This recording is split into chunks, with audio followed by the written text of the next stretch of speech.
Good morning, ladies and gentlemen. I hope you remembered to fall back today, or you're here.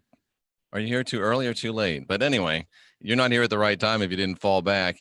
I'm Jeffrey Darty. This is New Cosmic Knowledge, and that's Wayne Steiger. He's got a new T-shirt. I wonder what it says.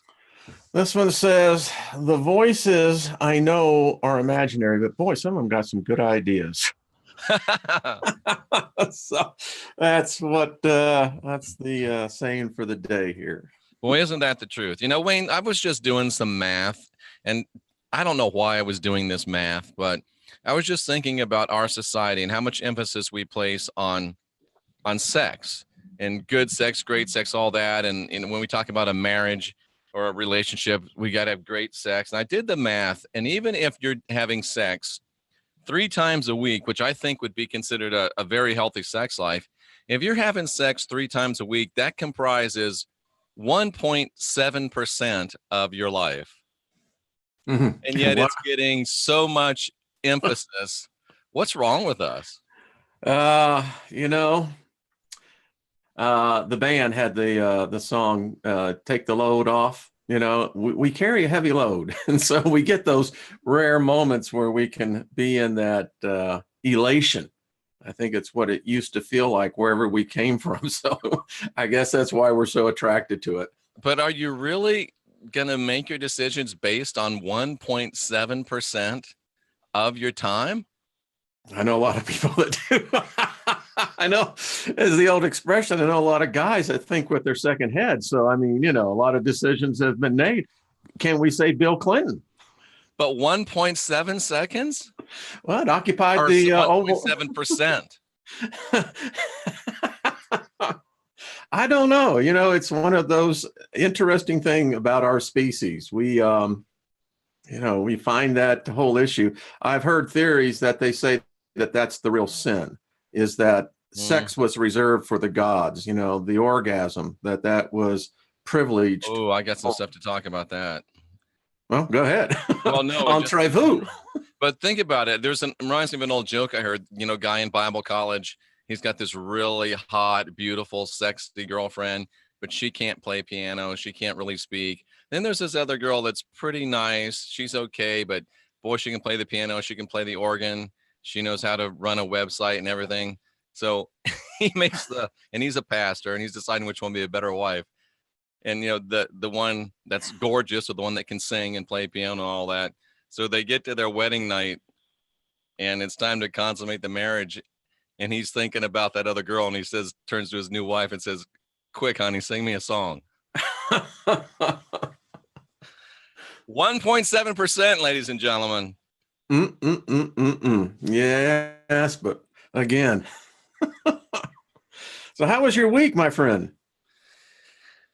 How was my week? My week was really good. I had a lot of heavy revelation come down on me, good stuff, but a lot of heavy stuff. So yeah, it's been an interesting week, and I've got stuff, Wayne, that I want to talk about. I'm not even sure I can talk about. I might have to do it on just a webinar, seminar. I don't even know if I can do it straight up on YouTube. There's just a lot of stuff coming down. I think I might have the answer, but I don't know if I can talk about it.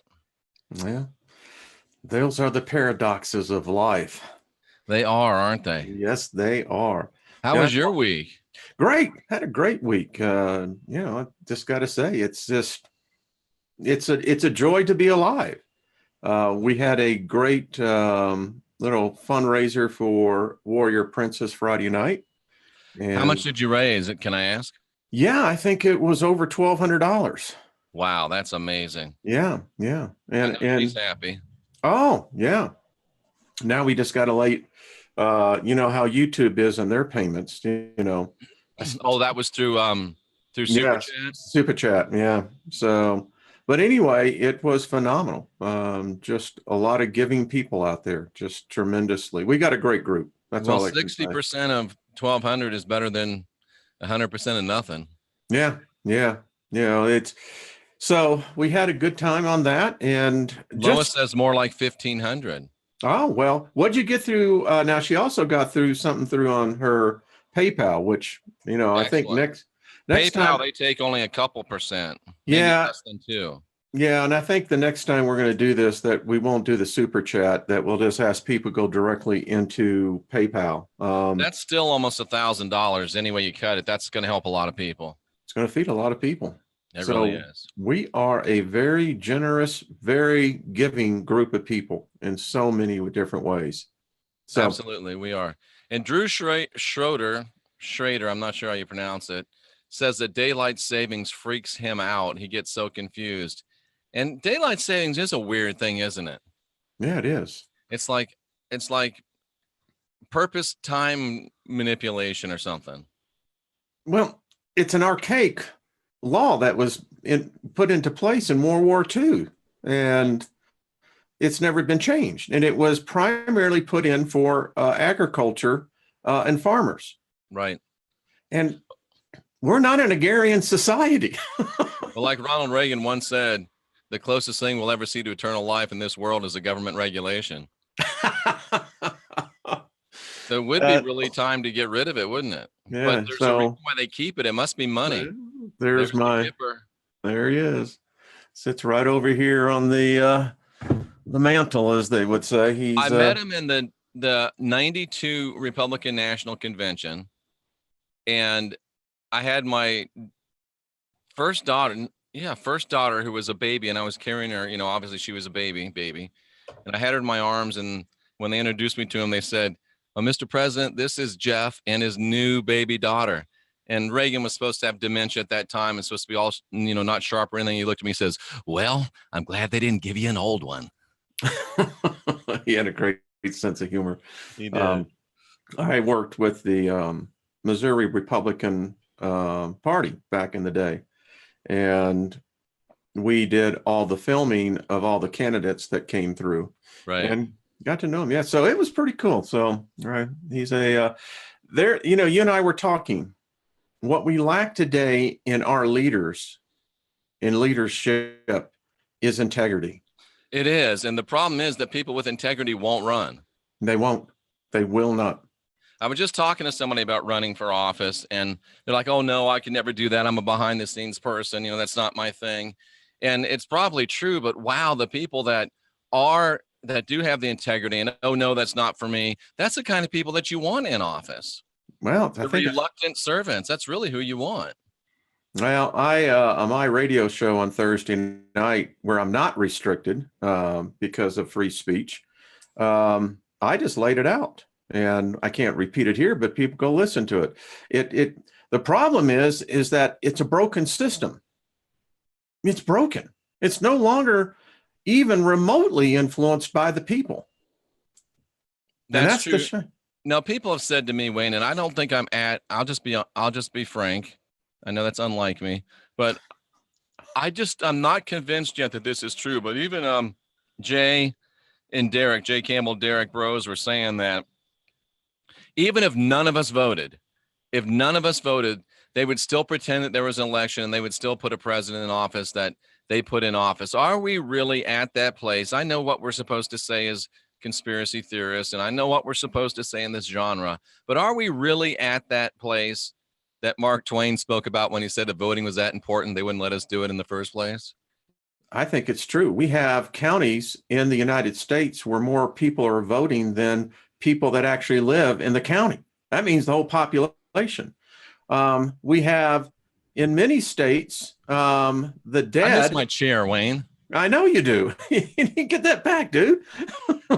I think the chair has met its demise. That's the intel I'm getting. Well, we'll lay hands on a new one. So, but you have, and I said this, I always say it, it seems like dead people all vote Democrat. And there's a t-shirt.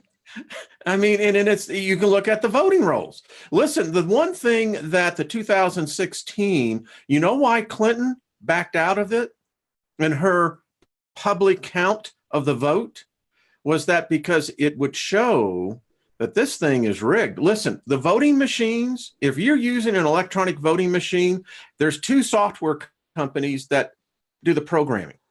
Now, I that's my industry. Has been in, for decades. The thing is, those voting machines, guess who the funds that invested in those software companies the money comes from? Soros, right? Exactly. Yeah. George Soros. Yeah. And we got reports in Texas. We got reports already coming out of Pennsylvania. We got reports coming out of Florida that the machines are flipping the votes. So, you can't trust the election in the United States today. You cannot. So do we stop voting? Well, I think that this becomes, I read today in one of my intel e-zines I get, the surprise move for 2019, 2020 will begin the push for a constitutional convention. Ah, there we go. That would be great. They're going to do it. So it's a Pandora's box. I mean, you've got those on one side who say we need to. You got others on the other side, constitutionalists, that say, well, if you start tampering with this, then the whole thing's going to break down. But it's broken. It is broken. And but, again, if nobody voted, they'd still do it. Then why in the world did why in the world did Trump get put in last time? I don't think anybody within the deep state establishment wanted Donald Trump. I'll tell you. Okay. I belonged, as you know, and I'm not going to give the organization's name, but it was one of the most conservative elite groups out there to be a member of. Let me tell you what Trump did, and they won't talk about it. Hillary did. And she woos the day. Trump is a brilliant strategist. He realized something, that he couldn't overcome the popular vote. But what he could do was take the Electoral College. And this is Civics 101, ladies and gentlemen. We do not live in a democracy. The United States is a republic. No democracy. At best, it's a constitutional republic. It's a constitutional republic, correct. And that means that's why we have the Electoral College. It was one of the most brilliant moves of all times that I've seen in presidential strategies. I think Trump's campaign this last time was the best political campaign that's ever been run. But again, if it's all set up and voting doesn't matter, then why would they even go through all that charade? I'm not there yet, Wayne, to think that voting doesn't matter. Well, here's the thing. And so let's expand the caveat up. Trump, as much said it was a rigged system, he was right. But the only way that the system cannot be rigged is through the Electoral College. The Democrats didn't figure that out. Right. And people want to yell and scream, oh, we got to get rid of the Electoral College. That's the Democrats that say that, because the Electoral College makes sure that you can't win New York and California and get elected president. That's exactly it. And all of the states get a representation and a say. Because if there was no Electoral College, the Democrats would win California, Oregon, New York. It'd be over. It'd be over. Yeah, I mean, you would absolutely have no voice. And that's what the founding fathers realized. Here's what the Clintons failed to recognize. And that was they left their back end flank open. And that was Wisconsin, Michigan. And with Trump saw those early numbers way back when the convention was still going, I think they made a strategic move to get Wisconsin, get Michigan, and then work for Pennsylvania. And that's exactly how it fell. Yep. And they got all three, and that's why they won. Yep. That's exactly it. So, and of course, Florida was the linchpin, getting Florida. Yeah. Yeah. You guys down there, I'm a proponent. Let's get the paper ballot. Let's stand in line. Let's get my paper ballot. Let me punch it. Then let me seal it. And then let me put it into the box. Yeah, we need to get rid of the machines totally and completely. Then we'd have a real election.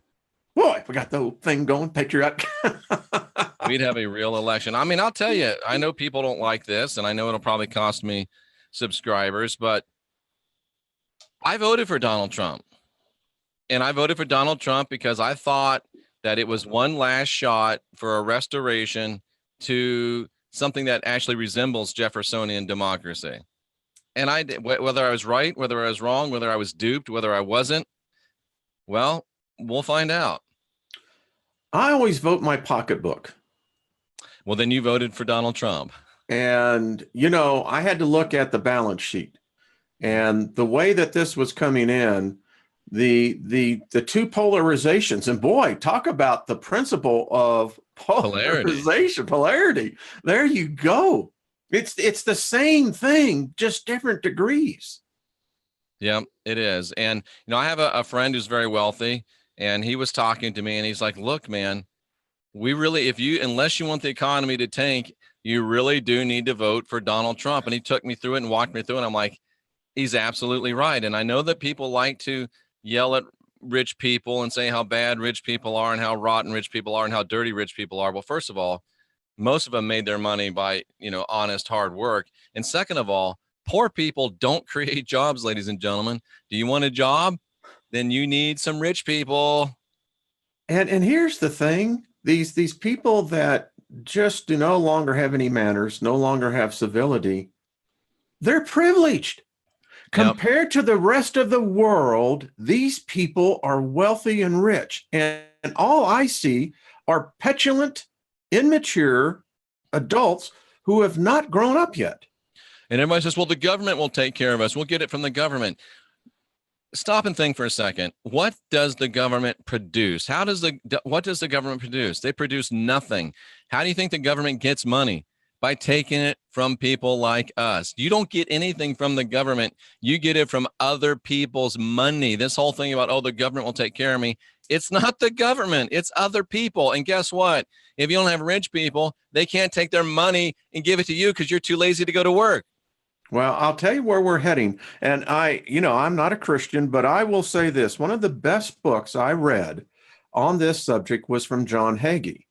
And really? Yes, he wrote a book called The Financial Armageddon. And I read the book. And please do not post this thing anymore about Trump or I'm going to kick you out. That's like 6 times. That's sad. Come on, folks. Don't play the game. Sorry, but anyway, I lost my temper.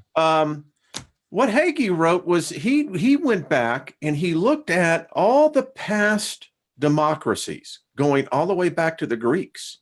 And now you can actually add the Sumerians to this. And what they found in every democracy of every civilization that these cultures was that the democracy of taking care of the poor, giving people money to live on, et cetera, every one of them collapsed because what happened was the burden became so great upon the producers that the producers no longer wanted to produce. And when they stopped producing, those that were getting the handouts, guess what? There were no longer anyone to feel that point, and they collapsed. That's what happens, Wayne, when you get the taxation 47%, 48%, 49%, and then you get it 57, 60%. If you're an entrepreneur, if you're a person that wants to continue to make money, is it worth going through everything you have to do to make money to only be able to keep $4 out of your, or $40 out of your 100? No, it gets to that point where forget it. I'll go fly my jet to the Bahamas and watch girls in bikinis walk by, and you don't get a job because they keep investing in the economy. And now we got states like Texas. Texas is loving what California is doing. They're driving the tech out because today you can make $250,000 in San Francisco and you are still almost above the poverty level. Right. And by the way, I am not even close to a rich guy. If I want to see the top of a dime, I got to climb up on the top of a nickel. So don't act like I'm a rich guy. There is a secret to making wealth and people don't understand it. There is a process to it. And, I said to this week, I was at a group. I said, I take from, they said, well, why don't you use the Bible anymore? I said, I don't believe in it. But that doesn't mean I can't take the jewels that I gathered from it. And the best one I ever got was Habakkuk 2:4, which says, write the vision down. Yeah. The first step to generating wealth. Really says, what's a dime? It's smaller in size than a penny, believe it or not. But worth 10 times as much. Yes, figure that one out. And it's funny with kids, because back when I was in South Florida, I was a wonderful little girl in my life, and I could have a handful of change, right? And a $50 bill, and she'd rather have the handful of change than the $50 bill. It's that, it's like, oh, I got it in my hand, baby. There's more here, so it's got to be worth more, right? Exactly. Not But, so much, but she you know, figured that out pretty quickly. yeah. I mean, I figured out when I was on the street, living on my own at 15, very quickly, the group that I was with, we began to figure this thing out. There was an underground newspaper in Houston. We lived in the Montrose area called the Liberty Press. And we would go and buy a paper for 15 cents and we would sell them for 25 cents plus tips. And very quickly, you begin to understand, okay, so if I invest, I have to invest at least 80% of the value of what I'm going to be looking back. And a 20% return on your money is not bad. Yeah, the old saying, "It takes money to make money," is true. It is very true. When I sold pot, we would go down. Maybe we just say that Wayne no longer is involved in No. illegal import export No. businesses. This was when I was this. In fact, I'll tell you, it's back in 1971, and so we would buy a pound of pot for $100. Not that we're recommending that you do this, ladies and gentlemen. Well, it's going to be legalized. I mean, Canada has already tipped the dominoes. It's just the United States is. I'll tell you this: by 2022, it will be legal everywhere, and I'll tell you why. Because the United States must find a new avenue of tax revenue. And it's all GMO'd up now, too. So is it even any good anymore for the people that like it? I don't know if it's GMO'd up. I know a lot of people. I know investors here in the industry that they have very strict protocols. But the point is, funny that now we're talking about the subject of pod and we're talking about investors in the industry. Oh, I mean, they're making money hand over fist. In fact, I'll tell you where the money from Silicon Valley is going.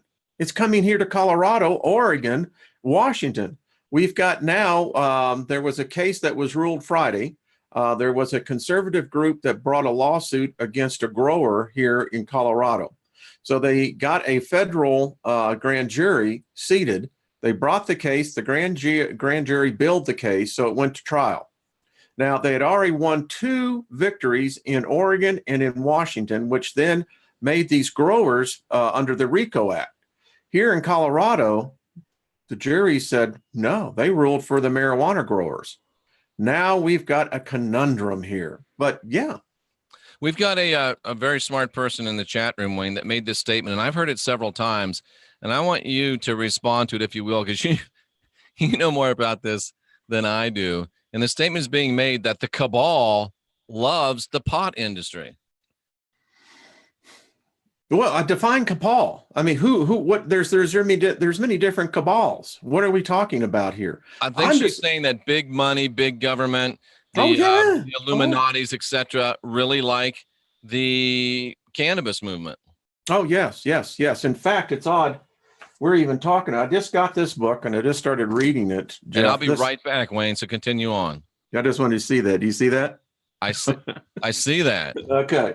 So the inevitability is that the United States will become the next major superpower to actually legalize cannabis. The FDA on Friday made the first CBD extracted cannabinoid now available throughout the United States. Anyone on the pharmacist, this is treating primarily epilepsy, seizures. We all know that this works well. I see the industry moving to the eye industry. You're going to start seeing it for treating in cataracts. I think that this is going to begin and open. And the big pharma sees it as well. They know it. So there we go. I always like talking. This is good. So anyway, so you don't think there's anything dark or tawdry about the fact that big money and the cabal, quote unquote, is all about the pot industry? Oh, I think you got a lot of players in there. I really do. I know a lot of Silicon Valley people that are getting into the industry. They're looking at it for the huge upside returns of 400 or 500x returns. And that's what we're looking at right now. I've also heard that, like, if you and I wanted to start our own farm and grow and sell to these dispensaries, that is very, very hard for us to do it. It's kind of an elite group that's able to really do it. It's not every man and woman for themselves. No, those days are over. That happened here in Colorado 5 years ago. And what exactly is that? Well, when the citizenry of the state of Colorado voted in 2000, I think it was 2014. Yeah, I think it was, to legalize marijuana for recreational use. It had already been for medical. Now, when those petitions finally got approved by the Secretary of State to be put onto the ballot, millions and millions of dollars were begun to move into Colorado that they were waiting. And they're the ones, by the way, that influenced a lot of what the regulations write. And so an individual like you and I'll tell you how much it'll cost us. If we wanted to get in, you would have to have probably $5-6 million personally. And then you're going to be part of a group. Really? So how long would it take you to make your 5 or 6 million back? Well, I think the way the current rate is, I can only tell you by what we look at the tax revenue on what the state of Colorado. Usually you can make your money back within the first 18 to 24 months. So it's still a pretty good investment if you got 5 million laying around. Yeah, it really is. And now you got states, even states like Louisiana, Mississippi. I'm sure it's, in fact, I think in Florida, you folks have now approved for medical marijuana. Right. And I voted for that, even though I'm not a pot person. I can appreciate the medicinal. Yeah. And it does. It does. So it's, you just got to look down the road. And I look at it from this economic war that's coming. Right. It's already here. But I think President Trump is astute enough. I know the guy running Treasury is a smart dude. He's one of the smartest, brilliant minds where it comes to understanding monetary policy. I'll guarantee you, Jeff, sitting in someone's desk right now is Plan M. Let's just call it Plan M, for where they're going to introduce probably into a failed measure first in Congress for the legalization of it, for a vote on a national ballot scale. I think what they'll have to figure out is how can they get the majority of the states. We're almost there. All we need is, I think, 31 states, and I think we're 2 states away from that. How long does 8 ounces of pot last somebody? I don't know. I don't smoke marijuana, so it's that 8 ounces is $50. So I'm just trying to figure how long that lasts somebody. 8 ounces for $50? No. Here in Colorado, for you to buy an ounce of pot would probably run you about $400 an ounce. Really? Yeah. Wow. Yeah. But now let me say this. I have sampled what they grow today. What I was selling, what I was smoking back in 1971, 72, 70, in those times, the potency today it's not even the same plant. And that GMO'd? No, I think that, well, it's through genetic. I guess you can say what they've done is the same thing that they've done throughout man, what man does. Man grafts different plants to enhance it. And how it started is that it used to be Hawaii was the place that you really wanted to get your pot from. It had the perfect climate. They had Maui Wowie gold.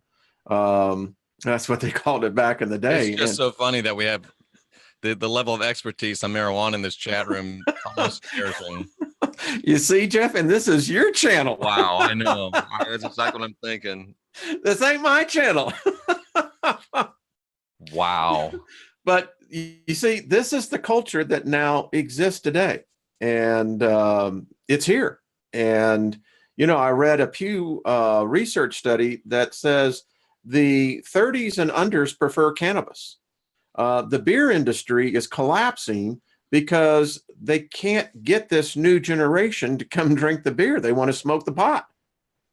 Well, I mean, beer is never really, Very rarely does beer taste good. It's like, or I mean, how often does alcohol taste good? You got to force yourself when you're young to drink it, and then you get yourself convinced that you like it. I guess maybe wine is maybe an exception to that, but still, man. I used to be a real connoisseur of wine, and I mean a connoisseur of it. And again, And I always kind of thought it tastes like a sewer. it, you know what I did like? I like Mai Tais. Wayne, you never cease to amaze me. When Lynn and I got married in Hawaii, they brought us Mai Tais, and I went, oh, that's pretty good stuff. But the problem is with spirits, they will extract the energy out of you. That's why I tell people don't drink alcohol. While you're feeling that dehydration, that is literally a spiritual energy that has been sucked out of you. I agree 100%. That's my contention. So Wayne, can Jesus be rescued? Can the Christ be rescued from Christianity? Good question. I saw that show, and I'm reading this book by Hans Jonas. Jeff, you've got to get this book. The Gnostic Religion. Read the top part of it. Can you read the top part? The message of the alien God and the beginnings of Christianity.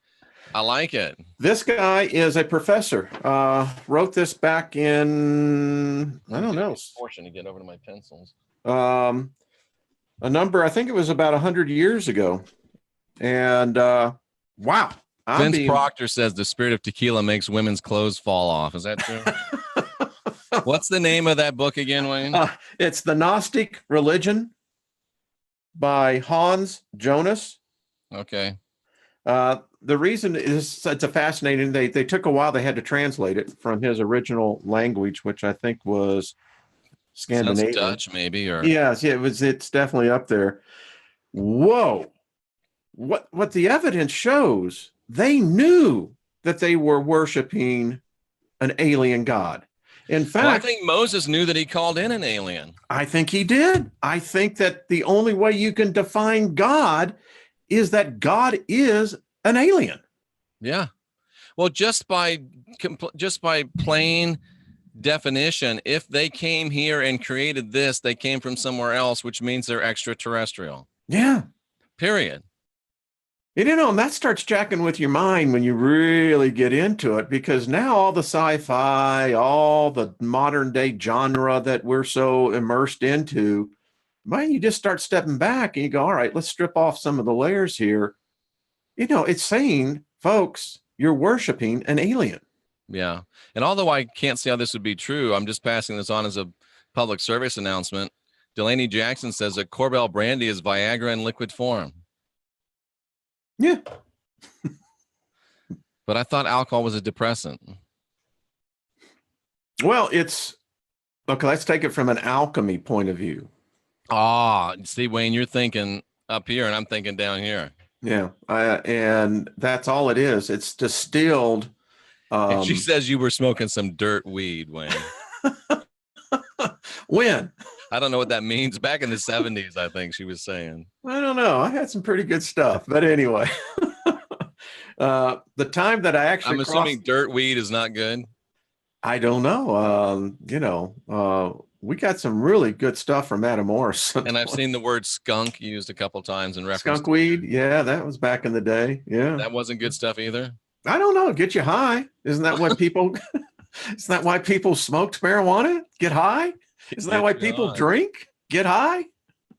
But, getting back to distilled spirits. Dirt weed equals trash weed. Oh. Okay, distilled spirits. A direct correlation there from an alchemist point of view. I look at it and I go, holy crap, why didn't we see this? But the common person doesn't. Right. They'll drink it and, they immediately have the inhibitions go away. Yeah, they're going away. There's a reason for it. Because partner, you just got company. You just got some company. Isn't that the truth? Is the old expression. Isn't that the truth? You just got served, brother. You did. Yeah. It's just like and I went over this yesterday. Paul writes it, or it's written in Revelation, that I don't want you to be lukewarm. I want you to be cold or hot. And if you break that down, Wayne, it says, I want you cold-hearted or hot-headed. I don't want you balanced. Ooh.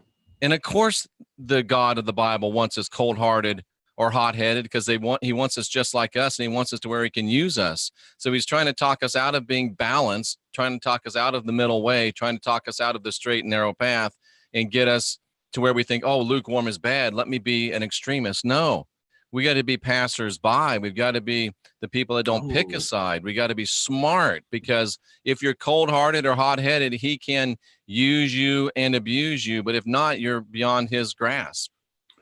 So, Jeff, yesterday morning, my wife and I went to an event. It was in a church.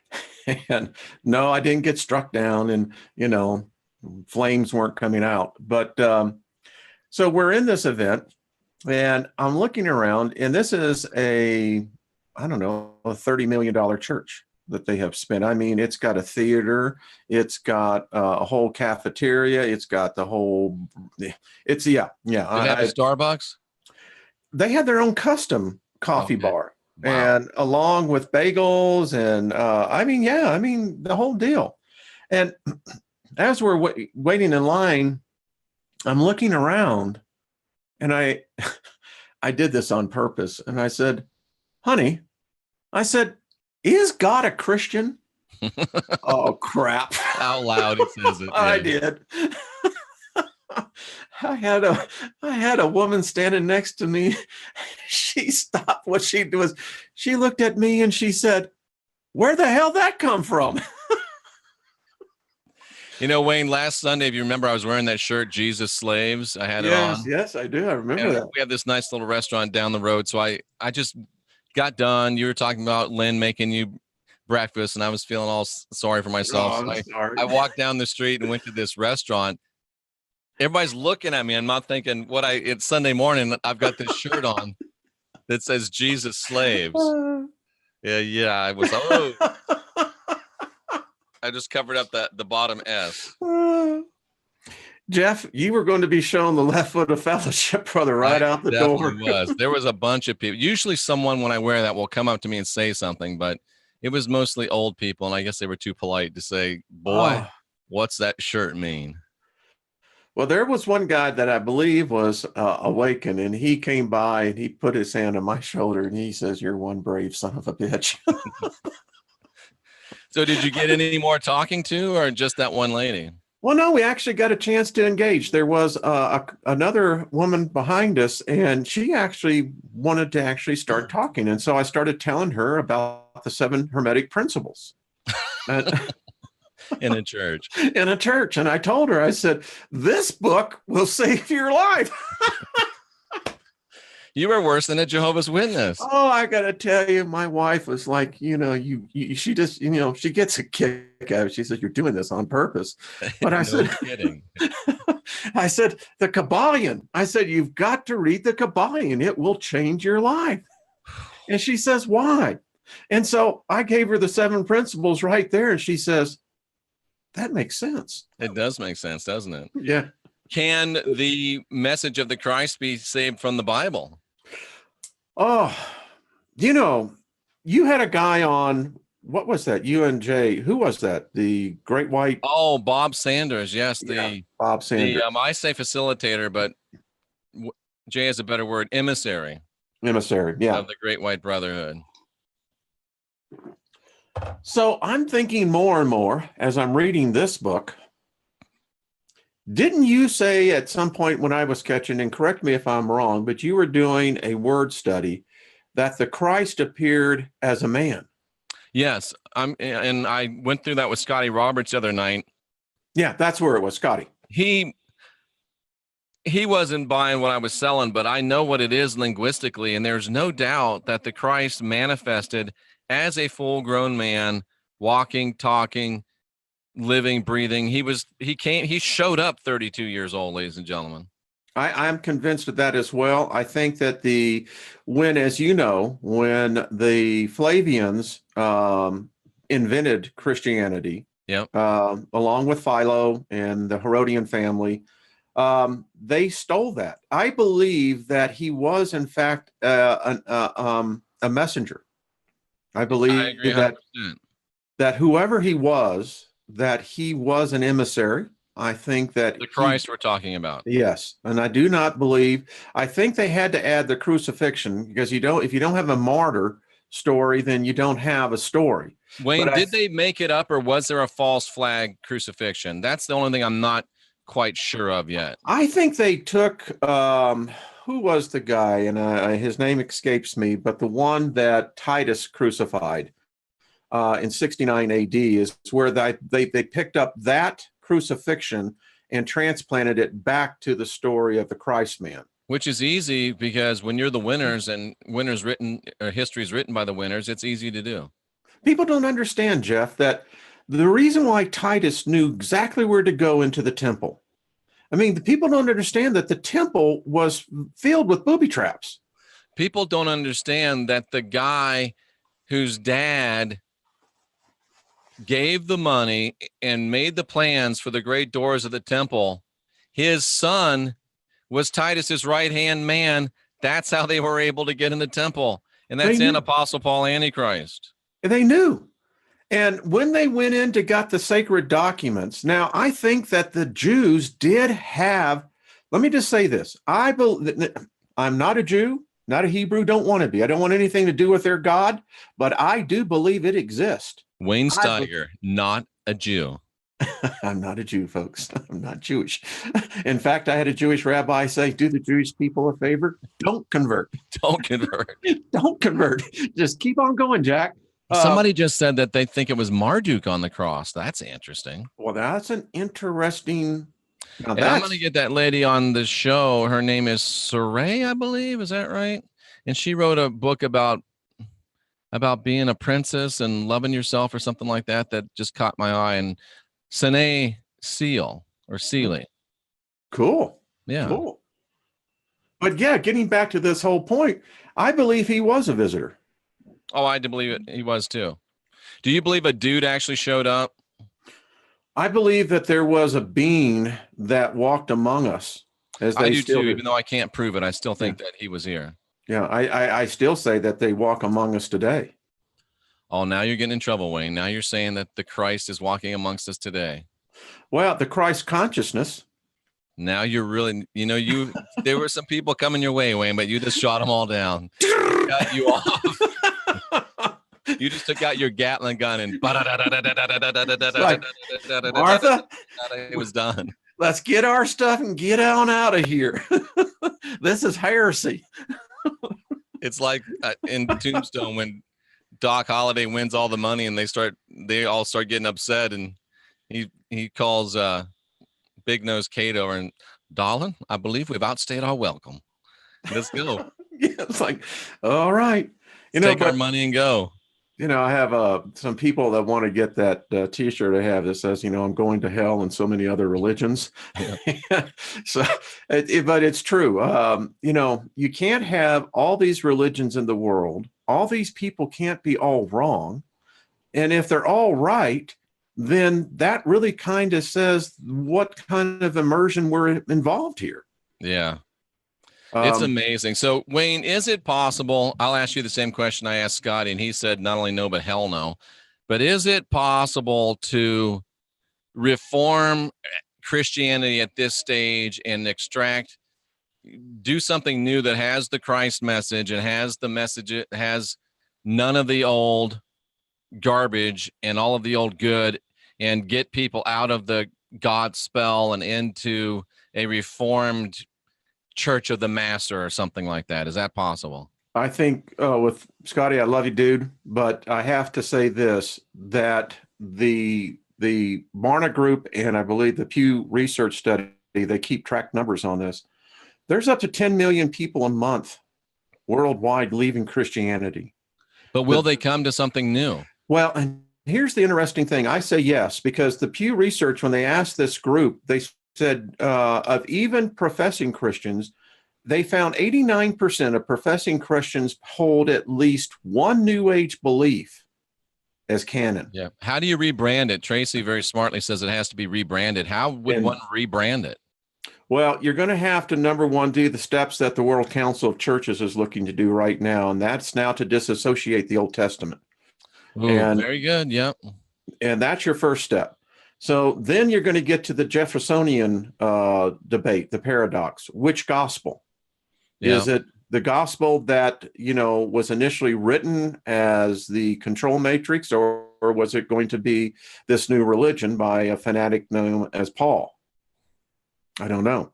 But Wow. they're taking steps to do that right now. And listen, I think the wild card to all this, I was on a show last night, Ravenwolf channel, and we were looking at an article.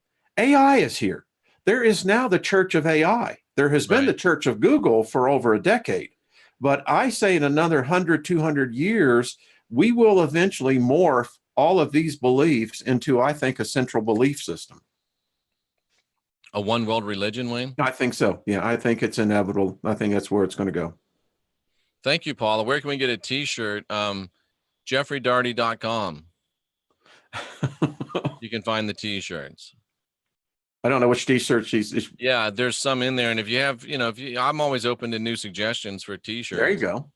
So that, I think, is what we're seeing right now. I mean, you look at this awareness that's going on.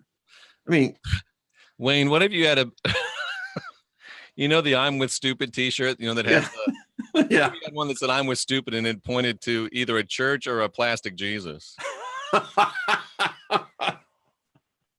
It's going to be a bestseller. I think that's the whole thing.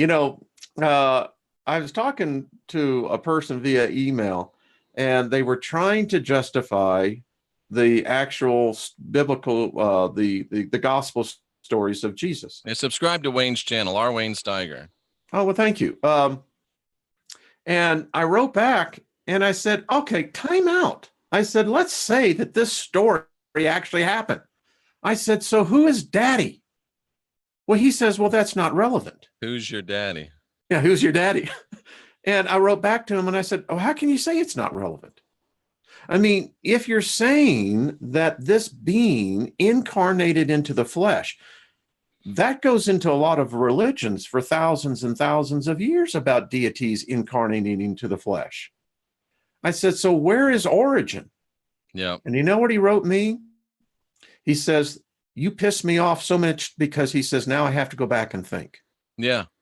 Yeah. Well, at least he was. And they do that to you all the time. Yeah, I mean, that's okay. It's like, I don't get called the Antichrist before I have my coffee. I wonder what's wrong. I just send all the newly awakened ones, they're got to get themselves unindoctrinated. I send them over to you. I said, go see the doctor. Right. I said, he can help you out on that. And then when you get out, now you can start exploring, the other marvelous opportunities of thought. So, Wayne, is it worth the work to try to reform that mess, or do you just stand on the dock and just talk to the rats that jump ship as they sense it going down? Oh, I think the ship is already afire. I think that this Pope is really, he's getting desperate, and he's losing cohesion within the matrix of their structure.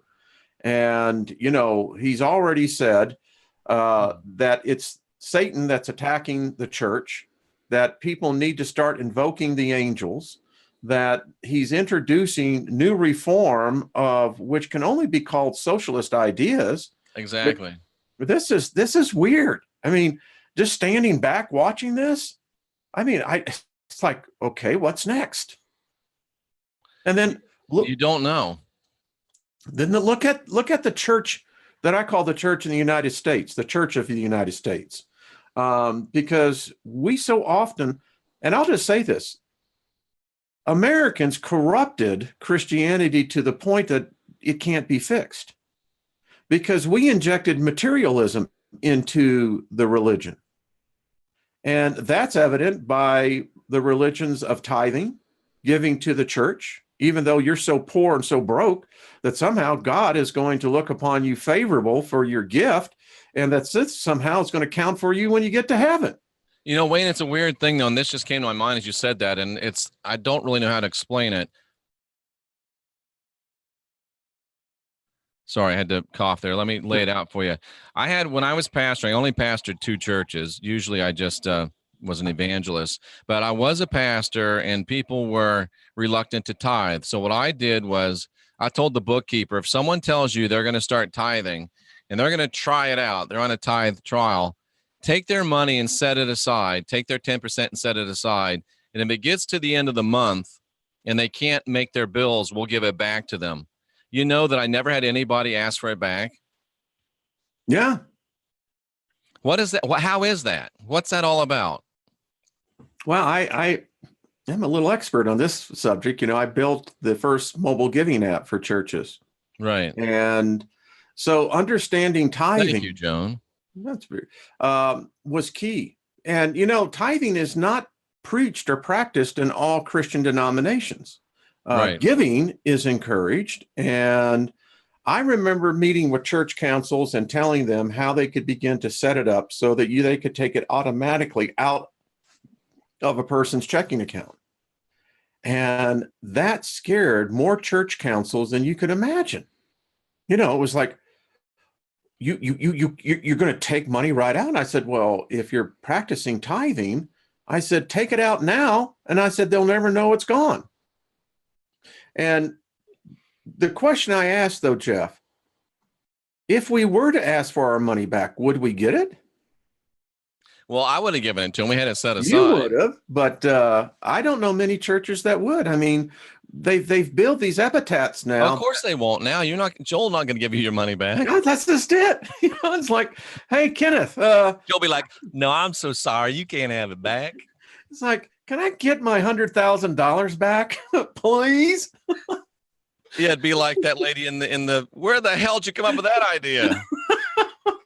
No, you can't have your money back. Get out of here. And you know, listen, giving is but good.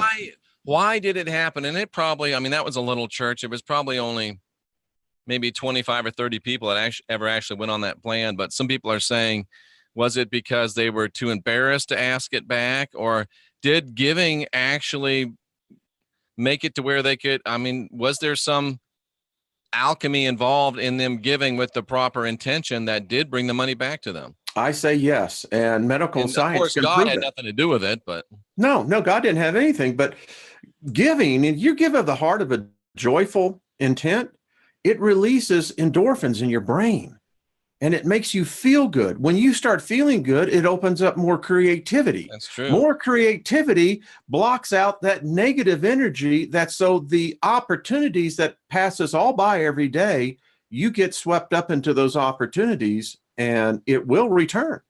Absolutely. Drew says that he found $40 in the shrubs this week. I'm just wondering, Drew, were those your shrubs? You know, it's interesting that I heard someone this week found $100 bill, and they've been using the favor blessing, the invocation. And I'm saying, really? Well, yes. Yeah. And, you know, when you speak favor into your enemies' lives, you know, if you have an argument with your lover, your husband, your child, whatever, and instead of retorting back, you just say, well, you know what? I just speak favor in your life. You know, don't understand. Well, you're preaching to the choir on that one, Wayne. Yeah, I know it. So let's all get up and say amen. Let's all get up and say amen. What was it that we used to say back in the day? I'm not going to shout you down, brother, because you're preaching good. Yep. You know, here I am. And Jeff, you know, I look back at those revivals and those days, and, you know, all of us were looking for an answer. Yeah, still are, aren't we? Yeah. And it's that coming together and trying to find that cohesion. Like, does this story make sense? Can I add my faith to it? And we got people in the chat room saying, no, Satan's the alien, not God. Ladies and gentlemen, in the Bible, it says, in the beginning, God created the heavens and the earth. Now, I ask you something. If God showed up and created the earth, was he from earth? No. If he's not from earth, he's an extraterrestrial. Extraterrestrial means beyond earth. He came from somewhere else. He's an alien, whether you like it or not.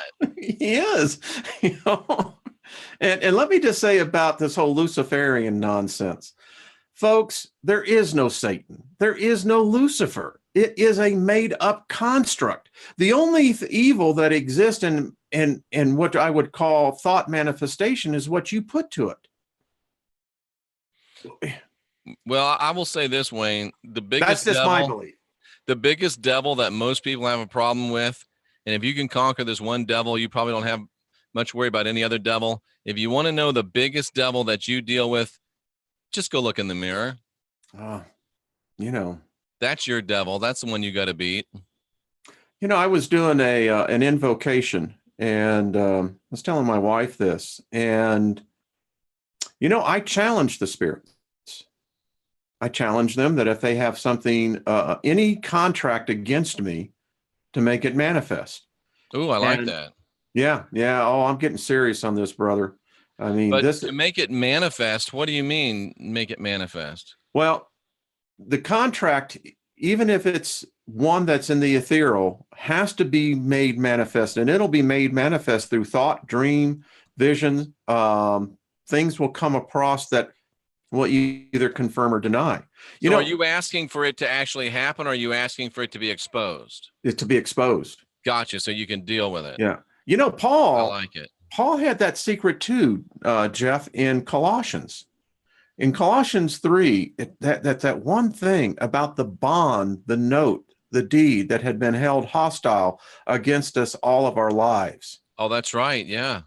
And, you know, I spent a lot of time thinking about that back in the decades, back in the days. What was that? That implies that there was a literal contract, Jeff. Now, if there is a literal contract that this magician knew about, then I want to know about it myself. And so when I invoke my magic, I want to know if there is cause against me. So anyway, I digress, but I gotcha. So Wayne, do you think that crystals can hold bad entities, that we should be careful of crystals? I think that we had a show on here. So I have one that the Queen of Quartz sent me. Look at this. This is just beautiful. I think that these... Oh, wow. That's a pretty one. Oh, it's just beautiful. Now, how do you know that doesn't have a demon? Because in this place, the frequency is high. But let me ask you something. The word demon, where is the origination of that word? Is it demon is it to make demand, to demonstrate? Where do we look at that word all the way back to the Greek? Oh, that's a good question. I'll have to look it up. Someone wrote me a lengthy email and said, you need to start re-looking at this. That the demons that the church has, how shall we say, I don't know, did a great job of personifying as evil. He said, because you know what? In Hermes' writings, in the Hermeticus I'm reading, the demons were summoned for the magicians. Yeah. So isn't that interesting? And, you talk about angels, and there's bad angels and there's good angels. Yeah. And I know the derivation of that term, but I'll have to go back and look at demons more in depth. I just haven't looked at that one yet. Look into that, because, there's something there we're missing. I'm not sure. It's obvious that there is a knowledge of these creatures that do exist. In fact, Hermes says that there is a legion of demons around the sun, that they stand to do the bidding of the sun. Now, of course, we know that that is an allegorical comparison, but nevertheless. Yep. Oh, how interesting. Isn't that interesting? That's interesting. Very interesting.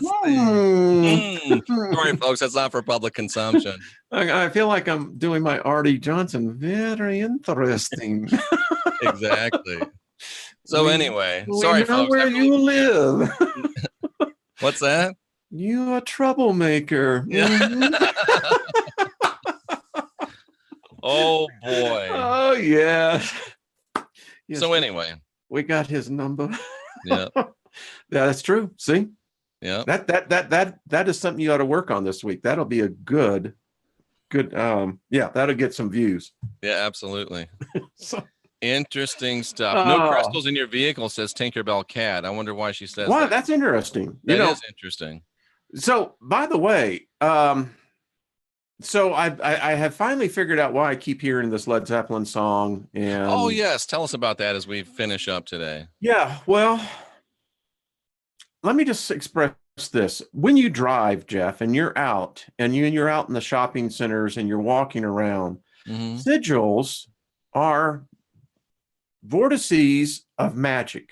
Mm. Wherever that logo or that sigil is, the back of a car, Yeah. I actually did a so- show on this a few months ago. okay, as you know, what I am beginning to see is that we walk among so many invocations of magic through symbolism. Oh, those are portals. They want us to walk through them. Yeah. And the way that so often they capture us is just by the need for consumerism. I need to Right. buy something, you know, it's invoking.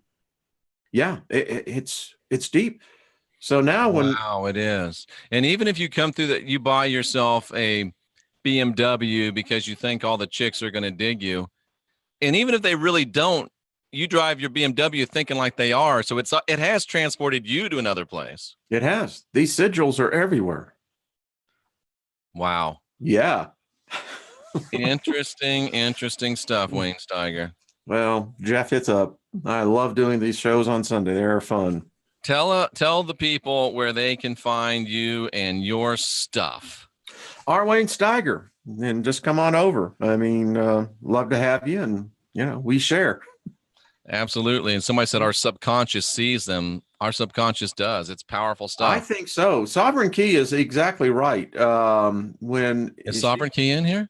No, I was just seeing Oh. Gravity. Deborah was talking about what Sovereign was speaking about. These sigils. So I understand what I'm getting now. There is some powerful magic going on, folks. Jeff, I'm And just Wayne, they throw it right in our face. The morning mantra today, I just happened to come across this when I woke up this morning and put it out. The word for messenger, both good and bad, in the New Testament is angelo, and then if you go to the city that is the city of angels or angelos here in the United States, Los Angeles is the city of angels. Los Angeles is the city of messengers. So you might want to be careful of the messages that are coming out of the LA/Hollywood entertainment movie matrix. Can I add one thing to that, and just Please. to back that up? In the Omega Sectarum, that was the Vatican release document. Isn't it odd that the meeting with the aliens didn't take place in New Mexico? It took place in Los Angeles, right outside where we now know as Edwards Air Force Base. How interesting There was is a that? spiritual connection there. These aliens, when they landed there, the delegation, they knew it. They had to have a field around them. Yep. They're even telling us this is the city of messengers. Yeah. Y'all Bet get your ready. They Jeff, tell us. They do. They do. They tell us. What do you got going this week, buddy? Well, tomorrow night we've got Jay Campbell and what's that show called? The Last Stand. A lot of great, and we've got on Thursday night the return of the Rapscallions, and this Thursday we've got the honorary Rapscallion, Rocky Stucci. Shut up in the house. It's going to be great. Good times. And I've got a very exciting week coming up for reasons I'm not going to disclose in this public forum, but it's going to be a good week, Wayne Steiger. Well, I'm also going to start willing you a new chair too. You know, I miss my chair, and I made some discreet inquiries, but ladies and gentlemen, I have to say with a heavy heart that I think the chair got dumpstered.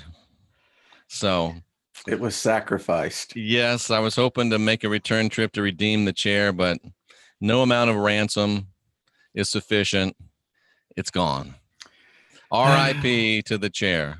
Well, may he rest in peace. May he rest in peace. I see another one. He's resting in pieces, I think, Wayne. I see it coming back to you. I really do. I see it reconstituting. Yeah. So anyway, you know, into every life, a little rain must fall. Well, it grows the flowers the next week, doesn't it? It does. And it's like, it's kind of like a country video. You know, you leave something behind, and it's like, I can see it being knifed and ripped and broken and stomped on. And As you were talking, I had Brooks and Dunn in my head, Exactly. I was hearing Carrie Underwood. Okay, well, I knew Ronnie pretty well. We did his videos, and I understand he's a nice guy. Oh, gentleman, a true Southerner. I mean, he is the epitome of a Southern gentleman. Yeah, I met him at the Piggly Wiggly, but it was just, "Hi, Mr. Dunn, thanks for your music." He's like, "Oh, well, thank you." Yeah, he's just a very, very nice guy. I met Rita McEntire. Reba McEntire. Reba. Yeah, excuse me. Rita was her sister. Yeah, so she didn't like that either. But anyway. Hopefully a dumpster diver got the chair and it's being put to good use. That's what I like to think of it that way. Well, you know what? It's got your vibration to it. Yeah, I wonder when somebody sits down there if they start yelling at people just automatically. It's like, where'd I get that burr up my butt? Yeah. I'm going to ban you from this chair. They sit down. I'm going to ban you. Listen, I had to do that with an individual, by the way, just belligerent. And I don't have to ban many people anymore. I used to have a heavy ban finger, but now it's the kindler, gentler Jeff, Well, you go through some stuff and you learn a little bit and you're like, it's okay. Well, yeah. I wish I could sing, because there's this one girl I saw on YouTube that she takes her bad comments or nasty comments and she makes them into a song, and it's hilarious. She's got a little mandolin and she plays it. And she has a YouTube channel? Yes. And she makes a song out of the nasty comments. I'm keeping my nasty comments, but I don't have a mandolin and I can't play that thing. And I don't think it'd be as funny a cappella. I need to recruit some talent. Someone that can do a little song for me with the bad comments. We'll make a video and we'll put it on. Well, send me that link to her. That would be phenomenal. Yeah, I can't remember who she is, but she's probably in her 20s, and I forget her channel, but someone sent me the link and I laughed until I was actually hurting on my side, because she does it like once a month. And that is an enlightened individual. And the funny thing is, like, when people, they use bad diction and they spell wrong, she'll say it just the way they say it. Absolutely brilliant. Now that is a spirit I'd like to get to know. I need to find somebody who can sing and do that for me, because that sounds just completely brilliant. All right, folks, we've got the new platform here. Yep. Whoever has that voice, a star, come on. Bring that talent forward. Absolutely. Wayne, always glad to be with you, brother. And I changed things up this week. I ate breakfast first to see if it would work. And I think mainly maybe I'm a little bit too high of blood sugar. Maybe I need to go back to no breakfast before we get together. Just the fasting and the caffeine. That was a wreck, this show. It was fun, though. I had a great time. That's why I come. It was fun. Yeah, it was informative. It was entertaining. I can't play the spoons. I should play the spoons and sing the nasty comments. So please keep sending your nasty comments. I need to make a song. You don't hear that often. You don't. All right, brother. Nice to see you. All right, my friend. Goodbye to everyone in the chat room. We love you all. Take care. Bye-bye. Bye.